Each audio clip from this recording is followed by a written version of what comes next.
UP में ब्राह्मण भोज पर बड़ा सियासी गेम। 52 विधायकों की सीक्रेट मीटिंग से मचा हड़कंप। दरअसल लखनऊ उत्तर प्रदेश 2026 के आगाज से पहले सियासत की नई पटकथा लिखी जा रही है। एक तरफ विधानसभा का शीतकालीन सत्र चल रहा था, तो दूसरी तरफ बंद कमरों में शक्ति प्रदर्शन की तैयारी हो रही थी। 23 दिसंबर की शाम कुशीनगर के विधायक पीएन पाठक के आवास पर कुछ ऐसा हुआ जिसने सत्ता के गलियारों में सस्पेंस भर दिया। क्या था वो उस डिनर में, असल एजेंडा क्या था? अब चलिए विस्तार से जानते हैं। जब राजधानी की सड़कों पर कोहरा था, तब विधायक के घर पर 52 ब्राह्मण विधायकों और एमएलसी एकजुट थे।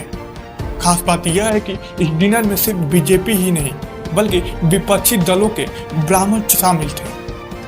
चर्चा का विषय यह है कि आखिर क्या मजबूरी थी कि अलग अलग विचारधारा वाले नेता एक टेबल पर खाना खा रहे थे। मानसून सत्र के दौरान क्षत्रिय विधायकों की कुटुंब बैठक में काफी सुर्खियां बिटोरी थी। अब उसी की तर्ज पर ब्राह्मण विधायकों का भी जमावड़ा देखने को मिला, जो संकेत दे रहा है कि अनदेखा का डर है। चर्चा यह है कि शासन और संगठन में ब्राह्मण नेताओं का यह तवज्जो नहीं मिल रही है।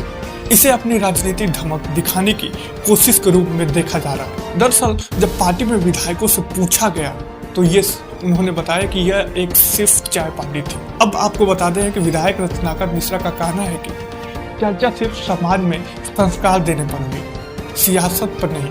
लेकिन राजनीतिक में कहा जाता है कि जब नेता चाय पर मिलते हैं तो मकसद सिर्फ चाय पीना नहीं होता। बिना किसी शोर शराबे के हुई इस मीटिंग का क्या यूपी की राजनीति पर कोई बड़ा मोड़ लाएगी? यह सिर्फ 2027 के चुनाव से पहले अपनी मौजूदगी दर्ज कराने का एक तरीका है।